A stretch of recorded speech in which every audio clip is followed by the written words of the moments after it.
આ સાથે સમાચારની શરૂઆત કરીશું સુરતના નાસીનગર ડિમોલિશન મામલે મનપાના કમિશનરના નામના ટેગવાળી ચેટ વાયરલ થયા બાદ મીડિયાની ટીમ સસ્પેન્ડેડ અધિકારી સુજલ પ્રજાપતિના ઘરે પહોંચી હતી, પરંતુ તેઓ ઘરે હાજર ન હતા।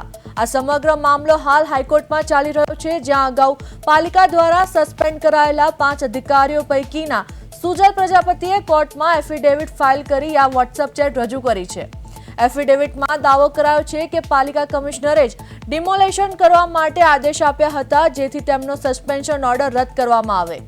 વાયરલ સ્ક્રીનશોટમાં સેન્ટ્રલ ઝોન સાથે કોર્ડિનેશન કરવાની તેમજ ડિમોલેશનના બિફોર આફ્ટરના ફોટા મોકલવામાં આવ્યા હોવાની ચર્ચા દેખાઈ રહી છે। તો સુરતના નાસીનગર ડિમોલેશન મામલે ચેટ વાયરલ, સસ્પેન્ડેડ અધિકારી સુજલ પ્રજાપતિએ હાઈકોર્ટમાં રજૂ કરી ચેટ। કમિશનરના આદેશથી ડિમોલેશન થયાનો એફિડેવિટમાં દાવો, અધિકારી સુજલ પ્રજાપતિ પોતાના ઘરે ગેરહાજર મળ્યા।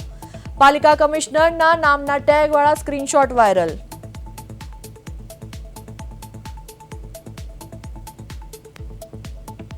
તો સુરત મનપાના 5 અધિકારીઓ કરાયા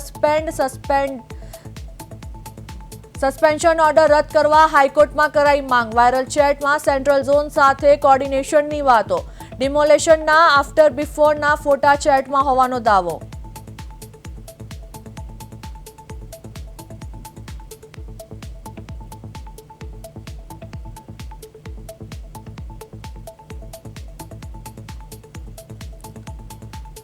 તો સુરતના નાસીનગર ડિમોલેશન મામલે ચેટ વાયરલ, સસ્પેન્ડેડ અધિકારી સુજલ પ્રજાપતિએ હાઈકોર્ટમાં રજૂ કરી ચેટ। કમિશનરના આદેશથી ડિમોલેશન થયાનો દાવો, સુજલ પ્રજાપતિના ઘરે ગેરહાજર મળ્યા। પાલિકા કમિશનરના નામના ટેગવાળા સ્ક્રીનશોટ વાયરલ। તો સુરત મનપાના 5 અધિકારીઓ કરાયા હતા સસ્પેન્શન ઓર્ડર રદ કરાવવા હાઈકોર્ટમાં કરાઈ માંગ। વાયરલ ચેટમાં સેન્ટ્રલ ઝોન સાથે કોર્ડિનેશનની વાતો, ડિમોલેશનના આફ્ટર બિફોરના ફોટા ચેટમાં હોવાનો દાવો। ચેટની સત્યતા ચકાસવા માટે તપાસ શરૂ કરાશે।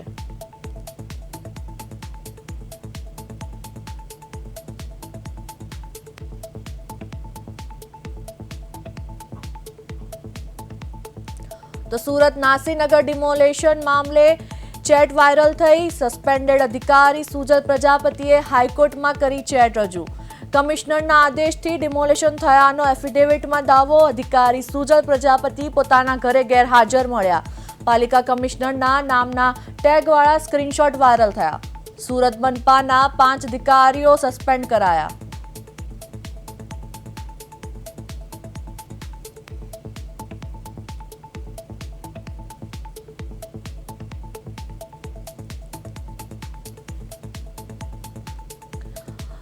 તો આ સાથે અશોક અધેવાળા, કોંગ્રેસ નેતા, અમારી સાથે ફોન લાઈન પર જોડાયા છે। જી અશોકભાઈ, સૌપ્રથમ તો તમારું પ્રદેશ 24 ગુજરાતીમાં સ્વાગત છે। અશોકભાઈ, નાસીનગર ડિમોલેશન જે મામલો છે અને હાલ તેની ચેટ જે વાયરલ થઈ છે તે મામલે આપ શું કહેશો?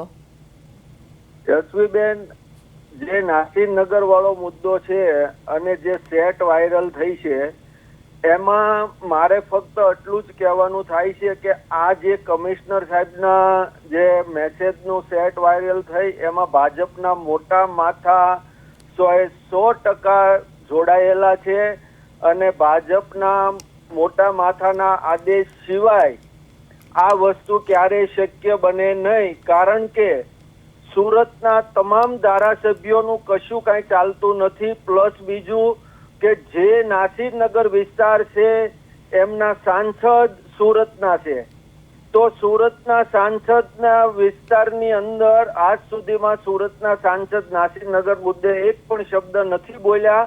પણ હું તમને ખાતરી સાથે કહું છું કે એમાં એનું પણ કાંઈ ઉપજતું નથી। માટે કેન્દ્રના મિનિસ્ટર ને જે કોઈ છેડછાડ કરી છે એ 100% આમાં આવડા લોકો બધા મોટા માથા સંકળાયેલા છે એવું હું તમને ચોક્કસ કહી રહ્યો છું। કારણ કે આના સિવાય કમિશનર સાહેબ કે આઈએસ કે આઈપીએસ કોઈનો ઓર્ડર માનતા નથી અત્યારે।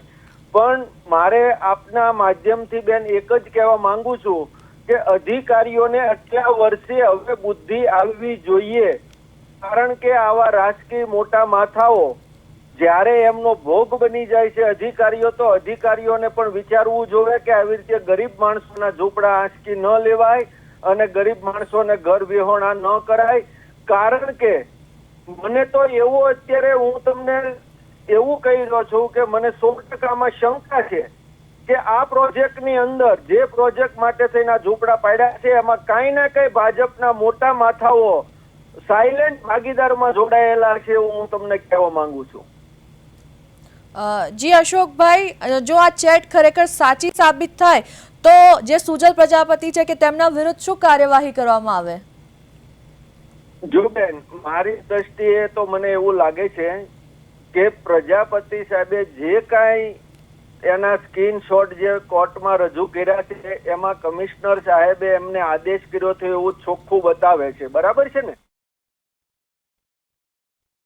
તો પછી કમિશનર સાહેબને ઓર્ડર કોની કર્યો હતો?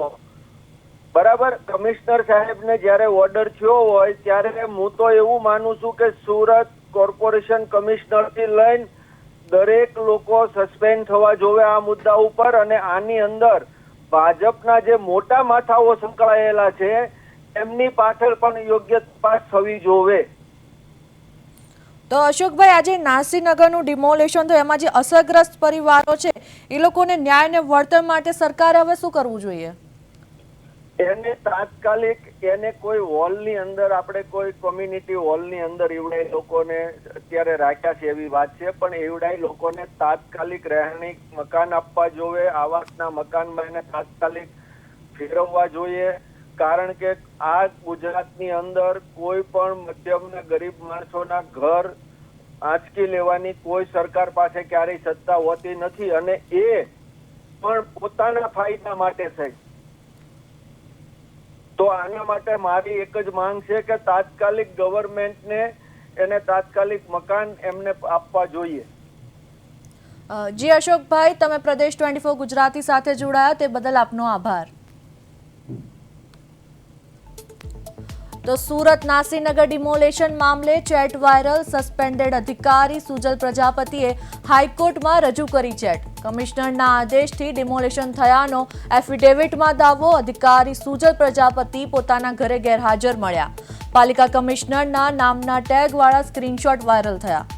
સુરત મનપાના 5 અધિકારીઓ કરાયા હતા સસ્પેન્ડ. સસ્પેન્શન ઓર્ડર રદ કરાવવા હાઈકોર્ટમાં કરાઈ માંગ. વાયરલ ચેટમાં સેન્ટ્રલ ઝોન સાથે કોર્ડિનેશનની વાતો, ડિમોલેશનના આફ્ટર બિફોરના ફોટા ચેટમાં હોવાનો દાવો.